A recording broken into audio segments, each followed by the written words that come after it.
Jadi kita dengar Hasto ketika dijadikan tersangka KPK. Saya menahan tawa geli ya. Kenapa? Sebab saya baru saja selesai teleponan langsung berpikir, oh udah. Assalamualaikum warahmatullahi wabarakatuh. Jumpa kembali sahabat Garisida. Kali ini kita akan menyimak komentar-komentar yang sangat lucu dari para netizen terkait dengan tingkah laku Hasto Sekjen PDIP. Dan netizen menyoroti mengapa kemudian PDIP memilih Hasto sebagai Sekjen. Nah, bagaimana selengkapnya komentar-komentar lucu dari para netizen? Mari kita saksikan bersama-sama berikut ini. Jadi kita dengar Hasto ketika dijadikan tersangka KPK, dia bilang ada dokumen-dokumen yang diserahkan ke KONI. Ya. Ternyata itu isinya clipping. Hasto. Memang Hasto ini cocok sama KONI. Yang satu on, yang satu agak bleguk. Kita masih ingat ya ketika Hasto memperdengarkan suara rekaman bukti bahwa Jokowi ngancem ya mau nangkepin orang. Ternyata itu kan waktu lagi dia kasih sambutan di acara khusus begitu, pada saat pembekalan bupati, kepala daerah, ASN begitu ya. Jadi kalau kita lihat ini kualitasnya Hasto.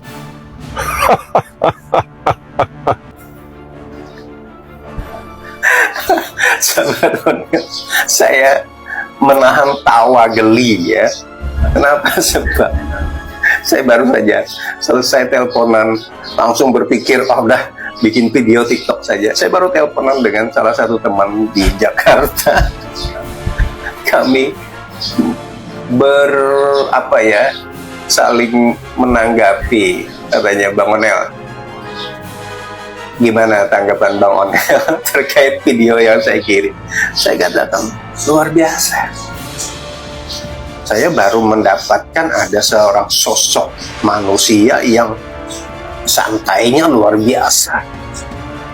Dan itu hanya ada pada seorang Joko Widodo. Iya, betul. Mantan Presiden Republik Indonesia, negara saya. Berbagai macam cara untuk menjatuhkan, mulai dari masyarakat ecek-ecek, masyarakat nasi bungkus, sampai yang berkelas, yang menyatakan dirinya adalah profesor, orang paling pintar, yang menyatakan semua warga ini adalah orang dungu. Profesor ikut menyerang Jokowi, tetapi Jokowi tetap santai, bahkan mengeluarkan kata-kata yang sangat menohok. Iya. Ayo, yang kurang dikompletin aja. Coba, manusia mana yang sesabar itu? Semua sudah, hujatan sudah, dari kebun binatang sampai kata-kata yang luar biasa, sampai sekarang seorang Koni Bakri menyerang harkat martabat seorang Iriana, sesama perempuan. Ketika semuanya sudah kemarin itu senangnya luar biasa, euforia. Ketika sebuah lembaga swadaya masyarakat, LSM, NGO, dengan nama OCCRP berkedudukan di Belanda, di Eropa, menuliskan bahwa Jokowi sebagai finalis orang terkoruptor, orang korupsi sedunia. Semua kelompok 16 dan kelompok 24% senang luar biasa. Bahkan ada yang sampai potong kerbau Saking semangatnya, saking senangnya bahwa Jokowi akan segera ditangkap karena dia adalah pelaku korupsi terbesar sedunia. Sudah kan, ada laporan tuh, Abraham Samad menyuruh KPK, Abraham Samad menyuruh KPK segera selidiki. Tapi tahu nggak betapa hebatnya seorang Jokowi? Berita yang ada di OCCRP, saya ulangi sahabat Onel, berita yang muncul di laman OCCRP hanya beberapa jam setelah itu, berita itu tidak ditemukan lagi. Padahal kata mereka di kelompok 16 dan 24 itu, OCCRP pernah menjatuhkan 72 pejabat negara. Iya. Termasuk apa kemarin tuh? Yang paper itu. Nah, itu. Kemarin kan beritanya bahwa luar biasa. Beberapa pengusaha Indonesia termasuk di dalam red paper. Red paper kan udah, red chili pepper ya. Itu grup musik. Nah, itu OCCRP. Nah, di tangan seorang Jokowi ketika OCCRP memuat berita itu, ternyata hanya beberapa jam setelah itu beritanya dihapus oleh OCCRP.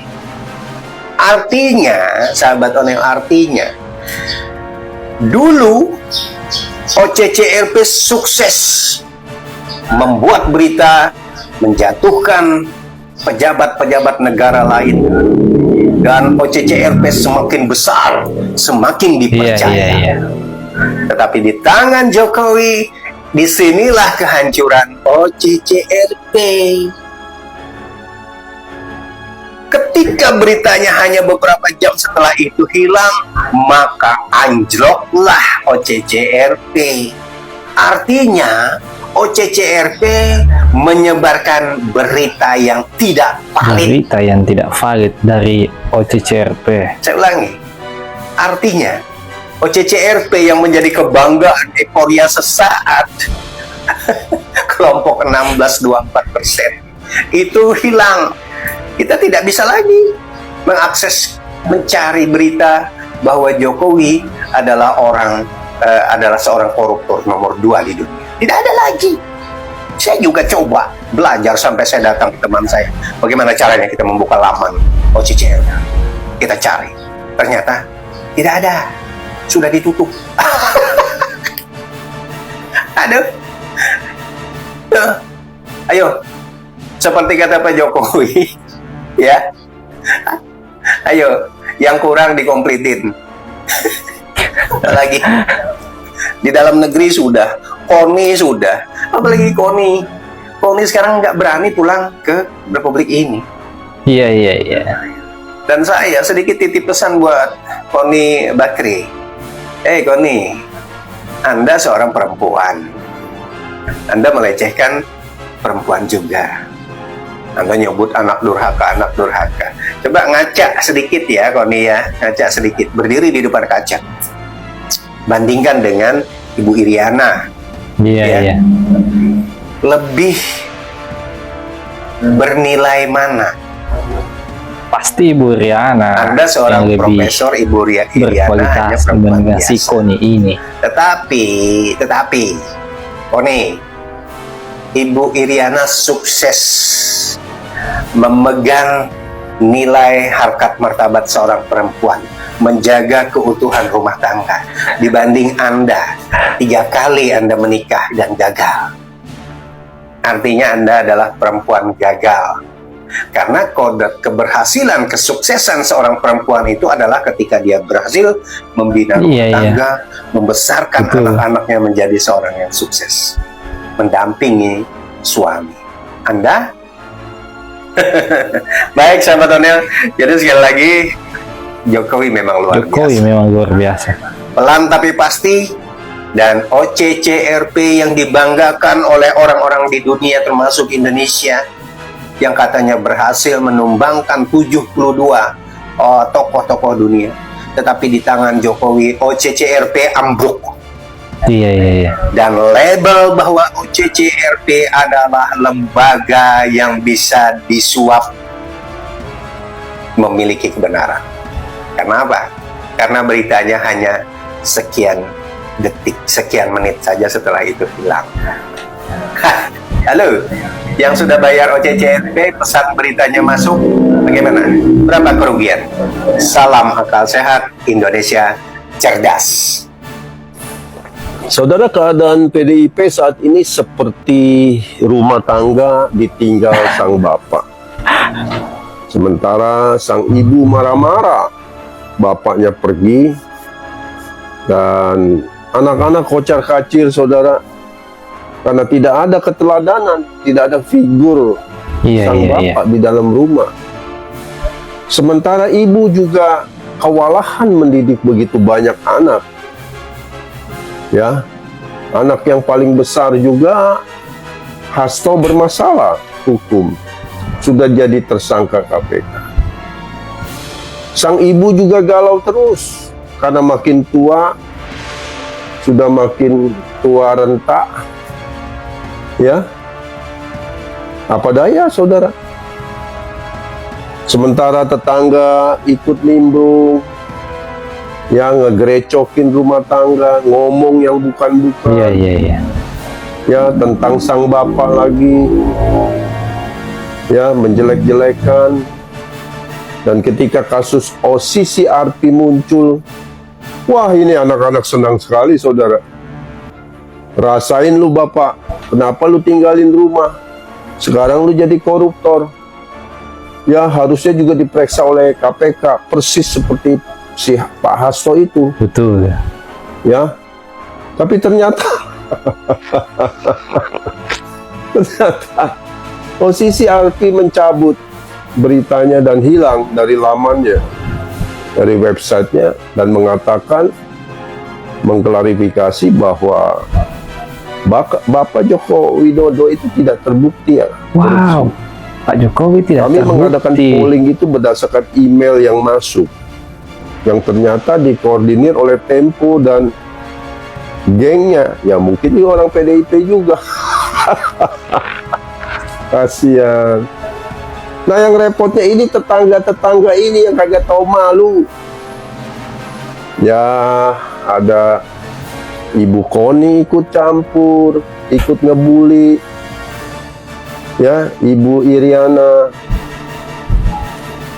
Jadi makin kelihatan kualitas rumah tangga ini entah bagaimana ini. Ya, keadaan rumah tangga tanpa sang bapak, tanpa figur, tanpa keteladanan. Dan banyak orang ngegerecokin yang tidak jadi makin baik, malah jadi makin buruk. Kemudian sang ibu juga bingung mau ngapain.